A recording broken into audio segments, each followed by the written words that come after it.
Merci, chers téléspectateurs. Mbote na bino banso bisika bozwami de partout dans le monde entier. Dans la Canal Kin Télévision et aussi sur Canal Kin Télévision, YouTube, vous allez coller sur terrain. Lelo, mardi 27 octobre 2020 aux Ouami, na commune ya Gombe de Toysia na limale katotambola partout bisika bozali toya. Moussa no to moni sango na Canal Kin Télévision. Ndeti lelo, toye pa ingénieur souvenir bola. Wapi azali manager général. Il y a groupe souvenir constructeur na yende toko beta masolo ebeleka siambo na taisa bino pe lili maleka na mbote bande ko balandi ya sur terrain tokoti na commune ya Gombe. Ingénieur souvenir bola mbote na yo mbote mama mifi mama lili na sepeli mingi biso pe lokola to sepeli penza kokuta na lisusu mokolo ya lelo na Canal Kin Télévision sur terrain wapi masolo ezali maike. Ingénieur souvenir toyoki ozali manager ya groupe souvenir construct ngana maleka toyebi na biso ngote toyoki ka kombo eza nini. OK, merci ba mama journaliste na boye ibabino na mabeye na biso na bureau esika kan to sala ka musala to ambi bino na boboto vraiment pe na esengo. Merci beaucoup. OK, groupe souvenir construct ezali entreprise ya construction omoni tango nyonso to zalaki na kati ya université to bane ko kanisa ete tango to sa université est-ce qu'il faut ko sala ka ba gelonnaire faut ka koluka ka misala to pe esengeli malamo ngai moko na créer mosala po ya basu. C'était ça makanisi o zalaki to na ba na ista. Alors, pe tango déjà na do silisa ista avant to silisa to sangana kina baninga mibale vraiment paix à leurs âmes bango se bakufa moninga na ngai ya France Frank Coxo pe moninga na ngai Serge to salaki entreprise moko o ezanga kino mikanda SKS souvenir Coxo Serge. Alors, to sanksi makanisi po ete to banda kotane to banda luka ba marché c'est mo se ba kelasi ou lia ko dépendre na bato pe to banda ki misa na biso to zoki premier marché na école Saint-Raphaël école Mosengo. À l'époque il y a le fait Abbé Lufulabo pe à son âme. Alors tant on a qui paroisse na le banda biso le sala misa la courant bo pesa biso pe musato sala installation au poto ba paroissien et andimaki après ça qui biso marché to sali installation il y a deuxième bâtiment. C'est te comprendre des arara ming matali courant. Non. On a appelé ça yo bandé initial. Alors, to sali installation sili biso misatu allez to zui mbongo na biso to kaboli ainsi de suite. Alors pour ça on a bandé de sekobuta. Bongo tango to komi na mwangonga moko bakase sili moto na moto alukia sala pe wa enzela. Ngai na 2007 ndena eko créer entreprise oyo auto bengi groupe souvenir construct GSC en cycle. Alors quand on a créé yango na zoki bandeko to bandi pe ko moke moko sali mikanda pour faut na mikanda officiel ya l'état pour futa pe pas ko ya l'état pour na ko milengele pour na ko ba marché ya l'état to pe marché ba organisme to bandi pe kotambola na bandi na ba marché mike na zuba marché awa na ko zoka pe kaka na ko bunda bi ko zoma ya facilité professeur libéral eza likama parce que tu es comme un chômeur mais un chômeur organisé. Vous voyez, tu n'as pas de salaire mais c'est toi qui crée des salaires. Donc aux la libéral, ce n'est pas du tout facile. Tout à fait. Alors, depuis 2007 to bandaki moi ba marché mike ezozoma pe ti elo oyo toza kokoba entreprise ezo mata mais tozande na ba difficulté ebele to sali ba biloko ebele ya solo to landi mwana mboka souvenir bola ndenge ozwaka likanisi ya ko créer groupe souvenir construct na yebisa biso uta obanda musala na yo eloko ni vraiment o ezali loko ya elembo oyo osala to marché moko to loko yo sala na groupe na o bato ko bango. OK. Merci madame Lili. na Kinshasa awa tongaki entrepôt ya monene otobengi Kameskine so boke na ex DCMP dépôt central pharmaceutique ya Kinshasa so boke bomona bâtiment moko ya sima ya sikeza wana babenga Kameskine ezali ba entrepôt oyo ezalaki financé par Gavi ezali pona lolenge ya kobombaka bakisi pe ba bureau eza 1+1 awa na Kinshasa mais mbalaike tozaba marché mingi l'intérieur soki leo na Gemena na Guado na Bumba so tamboli na Buta so tamboli na niveau ya Buta ko pusa na mwa moke liboso na bosa na mboka yango lisusu avant koma aketi na katikati wana totongi ba pont ebele ba pont oyo ezo servir ezo relier ba territoire ils ont relié ba province ebele tout ça les banzela en méthode IMO totongi ba école en matériaux durables pe lelo on azolo ba boye to na ba pont auto kotonga na niveau ya Gemena na cadre ba organisme na Kinshasa à part marché wana tout ça vraiment na moi koko sort de marché à l'état parce que boyebi ndenge makambo etambola mais nous sommes en règle avec l'état congolais nous payons les impôts nous payons l'INSS nous payons tout mais malheureusement ba marché et les karandenge ya simandako c'est doit marché à l'état biso ba entreprise oyo ya bana mboka o toza na expertise toza na technicité mais okomona tamso ezo le klabiso kaka boye ezo kenda ba maleti oyo ba bureau maleti ba futaka ni impôt bazaka ni na bureau fixe mais bango no komona ba ko ba marché ya minene ya minene pourquoi parce que na ko tajula moi difficulté ndambu l'état nde azali kosunga te boyebi na ba mikili ni surtout oyo toyebi eza développer ba mama mboka ezalaka développer kaka na fonction publique te babi mboka eza développer na classe moyenne la classe moyenne ezali ba petite et moyenne entreprise parce que le leçon ngalo na zo ba marché je vais engager des Congolais au bassin de la fonction publique. J'allais dire, lutte contre le chômage. Le chômage. Vous voyez un peu. C'est-à-dire, eza point moko oyo esengelete bambula matagi. Baye bazako kamba mboka. Baye za bana vision moko réelle et vision moko concrète. Total on peut parler beau que ministère y a payé. Ministère y a payé mais égotika la étiquette, égotika la théorique. Vous voyez, on peut parler beau. Il y a les lois, il y a sous-traitance. Mais est-ce que les lettres mortes? C'est des lettres mortes. Mais quand on parle de paiement, quand on parle de sous-traitance, l'État a veillé na yango. Et puis l'État a une banque de données qui l'entreprise où ils ont évolué na mboka. Nazana muninga moka azana Belgique. Avec le local a sali entreprise a créé moi deux personnes que l'État qui les bampako. Pourquoi? Parce que Balobi a soumis l'État dans quelques chômeurs. Nous devons comprendre. Le cas a soumis l'État dans quelques chômeurs, l'État qui tient les impôts, deux personnes ne vont pas les chômeurs, ceux qui ont la charge de l'État. Parce que le cas a yé a su bango na mosala, a longo le bango na moi passé, et l'État a déchargé. Regardez un peu comment est-ce que dans d'autres pays, ceux qui gouvernent, bazako réfléchir.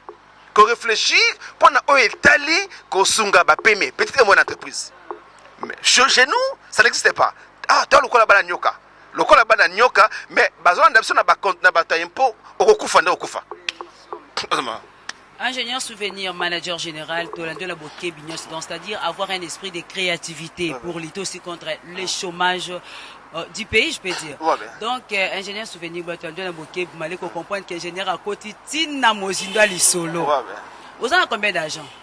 Oui, bon, Bisso, n'a pas entreprise à construction. Vous allez entreprise, il y a génération de recettes journalières. Vous voyez, on ne peut pas avoir autant d'argent que notre entreprise. Oyo, dans entreprise, il y a import-export. Non. Bisso, nous avons 3 personnes clés fixes. J'ai un directeur des opérations, j'ai une secrétaire à zone administrative, j'ai aussi un ingénieur au Tozanaï. Alors, Tozanaï a une banque de données. Parce que celui qui a eu marché, par exemple, dans Kikwiti, je ne peux pas aller encore, même ma maçon sur la Kinshasa. Non. Nous avons un ingénieur, mais nous allons recruter la main-d'œuvre locale. C'est pour aider aussi population locale va créer la richesse. Vous voyez, donc une entreprise de construction, dans la banque de données, Nord Kivu, Sud Kivu, mais d'œuvre locale, je vais la recruter sur place.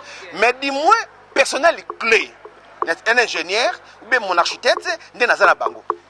Parce que si on a belé, comment tu vas les payer? Parce que si on a sali des mois, 3 mois, 5 mois, on a dû marcher.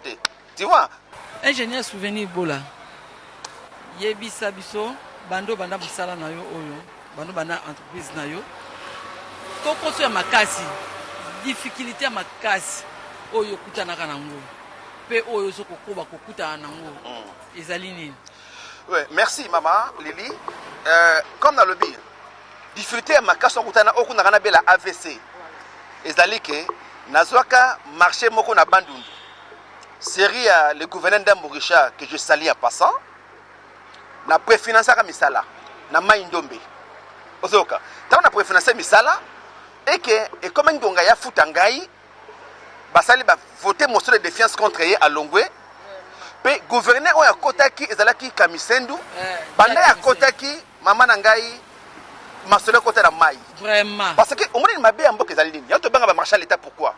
Na ba pays mususu, les hommes passent, les institutions continuent. Mais chez nous au Congo, so zaiki na 5 de sena ministre Songolo Pakala. So que ministre Longwe, de sena pays. Et c'est un non l'état. L'état ne fonctionne pas comme ça. Donc, Bandundu Tilo Oyo, Naza, on me devait à peu près 280 000 dollars. Tilo Nazo Angote Mama. N'a pas que Nagana Bela AVC. Parce que Nasala qui shit moko libre. Si de l'eau, le gouverneur Baleka et Kundama. Na Inongo, na Tonga école EDAP, na Likwangola, na niveau ya Taketa, Bamboka Sowana, mais malheureusement, Tissikoyo, 0. Ça, ils allaient courir l'entrepreneuriat.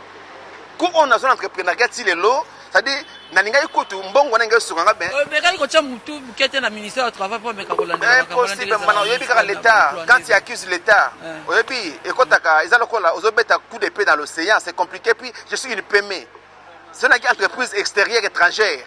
Ndena ngana funda l'état na ba tribunaux étrangers mais oyebi so na PME congolaise. Ce qu'on a funda l'état, yebi kaka, c'est-à-dire okobe sambonga ba avocat zora via que Bandundu asala ka ba va et vient au le jeune hôtel au pesaye ba honoraire naie mais si on ça à 5 ans et calculer mon dépense il y a 5 ans au foutre avocat tu vois comment tu vas perdre beaucoup d'argent na lobaki nzamba za likolo so ba to anase tu on a baki to bosana isorola mboko kangama tina Bandundu ti le kangama na Bandundu donc on a vraiment malamu mona mboka souvenir bola to mo pe que l'état sunaka ne permet non l'état sunaka so kozana pour yango moni l'état moi je ne peux pas préférencer pour l'état congolais.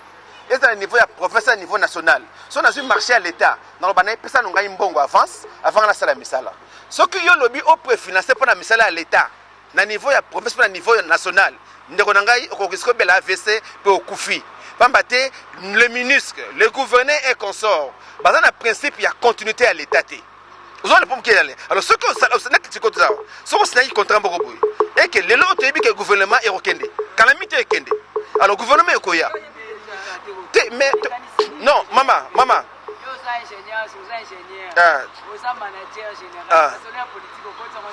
Non, maman, je suis ingénieur, d'abord je suis intellectuel. En tant qu'intellectuel, j'ai un regard sur la situation politico-économico-sociale du pays. Vous comprenez pas? Donc, en tant qu'entrepreneur, parce que tu le veuilles ou pas, politique de l'Arabie Saoudite. Tous les gens qui sont une entreprise, au tout ça est consort. J'ai un ami, une collègue plutôt, na Cameroun. Et ça a sous-développé, mais du moins, bacha sérieux dans le domaine mususu. Pour moi, maman, na biso bisalo salga oyo, ils ont la couleur politique. C'est pour le développement du pays. Donc, ingénieur azawana pour na sunga opposant na pouvoir. Ce que pisa na tongelo c'est la norme. Et que ça peut bien mboka normalement. Donc c'est il y a le politique lingo lingate et zo kanga biso zo landa biso.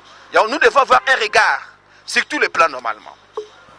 ndenge tote ko baliboso lili maleka atuna ki motuna na ingénieur nini déjà au sali depuis au banda quelques images que ko lakisa ba imboka bata la pepe ko attirer pe même l'état bien que ba kota na maso na ote ko attirer bango pe ba kota maso po bana mboka tombo sa musala ba otato otange belé ba université na RDCC belé na Kinshasa ming ese belé bana ba kotanga po finalement ba zo misala n'est-ce pas ko ba zo misala siko tomba zu ba esprit ya créativité ya ko créer boy ba ça pas bénéficiaire ba imboka mbula matari ba ça pas bénéficiaire totala quelques images photos et vidéos ya misala ya ingénieur souvenir bola.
Voilà, bandeko balandi ndeka to ba l'image parle. Manager général. Siko bosenga na openza ekozala nini? To pesa nini? Na mbula mataro azolanda po na koyoka yo en grosso modo n'êtes pas vraiment appuyé na gouvernement et vous ne bénéficiez pas aussi du gouvernement congolais. Message ne te pe bosenga no ekozala nini? OK, merci. Autre kosenga zalika ke. Il faut au moni ministère par plaisir à créer un ministère. Si on met en place un ministère de petites et moyennes entreprises, on met en place un ministère, par exemple, de profession, je crois, il y a un peu de consort. C'est-à-dire, c'est pour les besoins. Il faut besoin et se faire sentir et puis qu'on réponde à besoin on a pour créer le ministère normalement. Moi je crois alors et singularité bayebazo kamba bayebama ko tenir compte il y a classe moyenne. La classe moyenne ce qui est atteint en mboka c'est un trou et dans ces trous je vous dis vous aurez seulement une minorité de riches qui sont des politiciens qui ne sont pas des hommes d'affaires. Or ce sont les hommes d'affaires qui apporte un plus na kati ya mboka. Alors, c'est ça.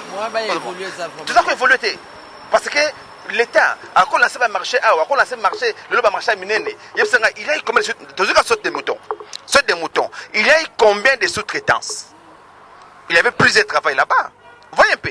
Oh, RDC c'est un chantier où ils ont d'abord dans les années de bandalité.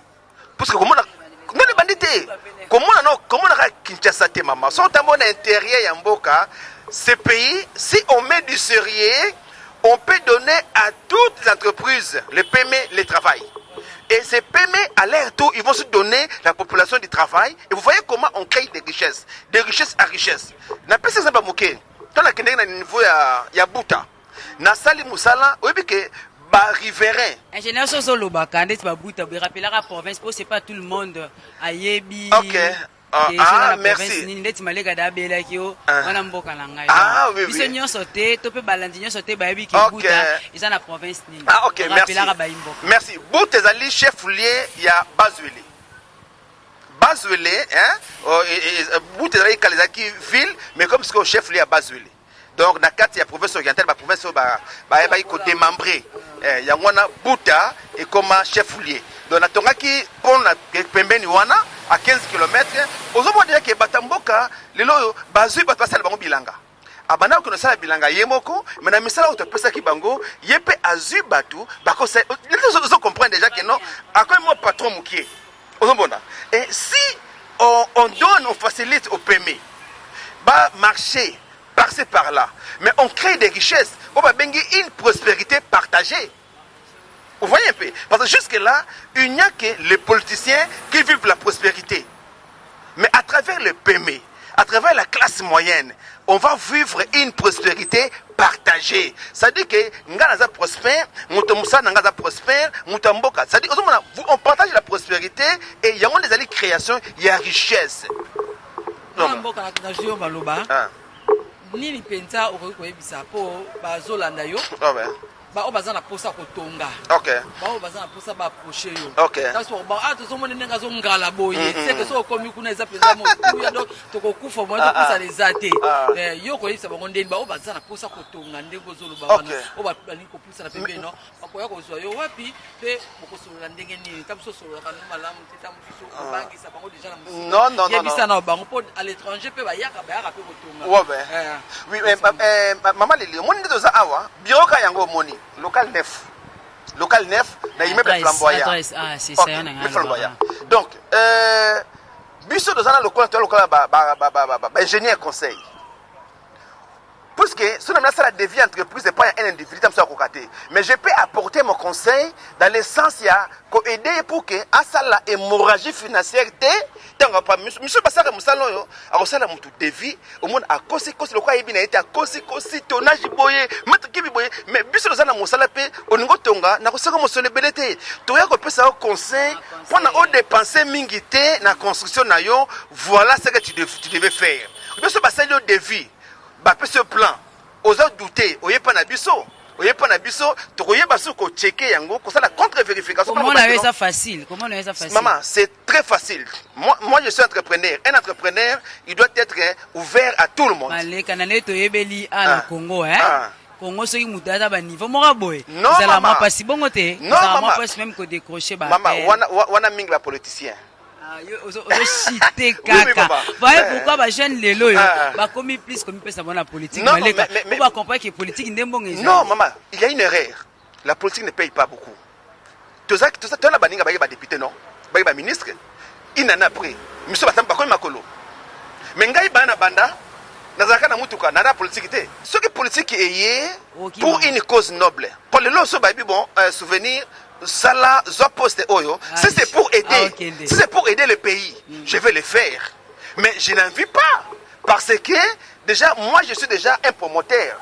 Je suis un opérateur économique. Moi, je crée les emplois. Moi, je crée des salariés. Vous comprenez déjà? Même si je pars à la politique, je ne laisserai pas ce que je fais. On est dans le col là, les condis n'angaï. Donc, c'est que réponse dans la tuna, ce qui va passer au poste, réponse dans la si c'est pour servir la nation, oui.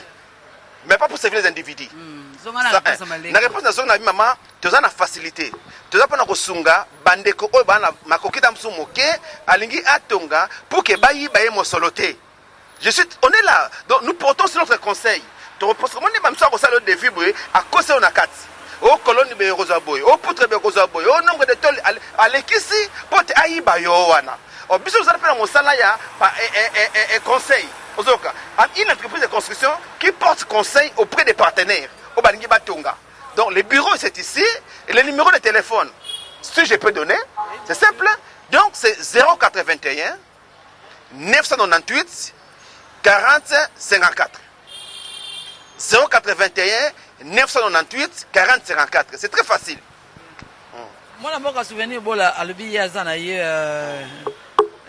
pour servir nation nanzela ya musalo ya poni ya kotonga pour le bimingi politique ya cause la pe boss te politique à cause à patron te politique à ça il y a des peuples sur le politique a comme boss comme patron ça ibi miso la l'état c'est ça mais hier le bien ibi miso la l'état te à ça la ndé service à sunga ya wana baki yebisa ko bangisa bana ya Kinshasa te bando pe bazana na libanda mboka te bazali na ya posa kwa ko tonga te pe surtout na ngaki no beta sete mingi na oyo bazali na msala na yo ba oyo bazali na msala na po bango pe mingi nde mutu ba kimisaka batu eloko ni yoko yiko isa na msala po bango nde ba bebisaka pe OK eloko na ngena pesa conseil na ba bazana domaine na biso tozala honnête mes amis collègues ingénieurs deux ala honnête peli susu mutu asuka na oye ayekoli.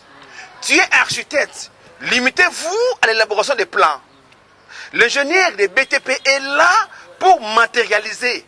Pendant que ce plan wana pe ko yeba ko komisa yango et comme rêve comme réalité. C'est-à-dire ce qui mututu ça ko kota na net kana ça planter. So bengi singai na koza na baninga ba architecte tokei asali plan. Il y a toute une équipe. Il y a toute une équipe. Normalement c'est comme ça. Et là, quand tu minga libanda ba particulier bele ba yebaraté. Au moins azu mutu moko ya ikola BTPT ake ko saela ye ko saela ndako.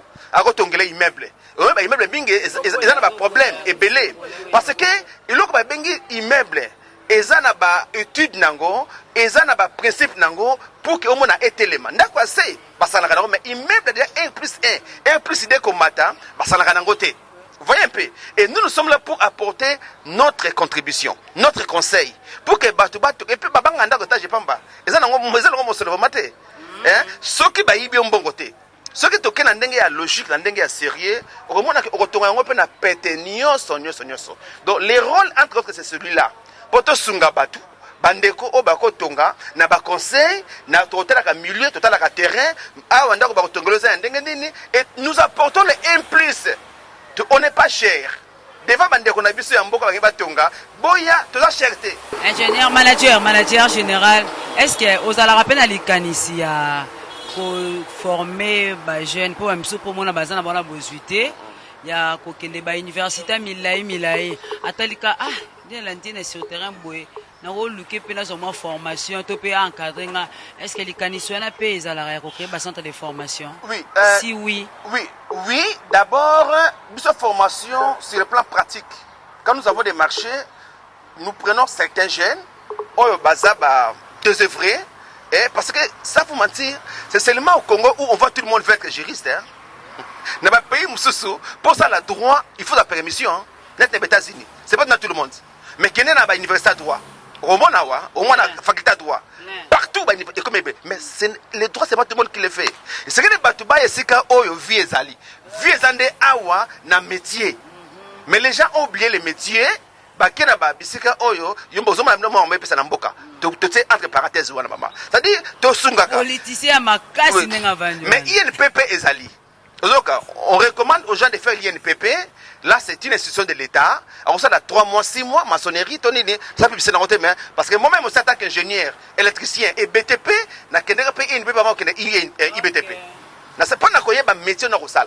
Pour maîtriser le métier, il faut que la classe n'a yango. Les études n'ont pas de retard, maman. Ils ont retardé. Na sala kana istana sisi istana ki INPP, après INPP, na ki environnement, après environnement comme ça na IBTP. Merci manager général to commune biso presque na suka. Il y a émission sur terrain ya mokolo ya lelo. Nini ozali ngo bezo loba. Oyo ngana ndeko limaleka tutuni yote. Ozali ngo bezo pe no etikala ki pona mko lelo hein. Eza ya suka te poto ya lisusu. Pona lelo kaka nini ozali ngo bezo loba. Oui, il y a koloba eza su mingi te na pesi ndo merci. Pe na sengi na bilenge mingi il y a RDC bokota na ba cours de métier. Ba cours de métier mingi boza na ba université na conseiller bino te bokende ko luka ba l'honneur. Non. Bo créer ba petite et moyenne entreprise na bino moko. Yango ndeko sala ke bino bozala ba responsable parce que ceux qui boza ko dépendre na ba entreprise privée mukolo bako longola yo a tout bomba longola batu oya obela ABC ba choc. Mais ce qu'on connaît libéral au créer moi structure na yo et banda toujours muke commence toujours par 1 et comme 2 3 4 5. C'est ça la vraie histoire de la vie. C'est-à-dire bon revêter la vie au Congo, ça existe et le Congo a beaucoup d'opportunités. Alors, na sengi na bino ba jeunes, les jeunes universitaires, les jeunes désœuvrés, n'ayez pas peur. Boluka, boya kola misala, boya sa ba classe, boya nanzela entrepreneuriat. Il y a beaucoup au Congo, vous allez remarquer que bah étrangers, bah oh bazoya awa, bazoya ba pauvre, ba kozonga ba riche.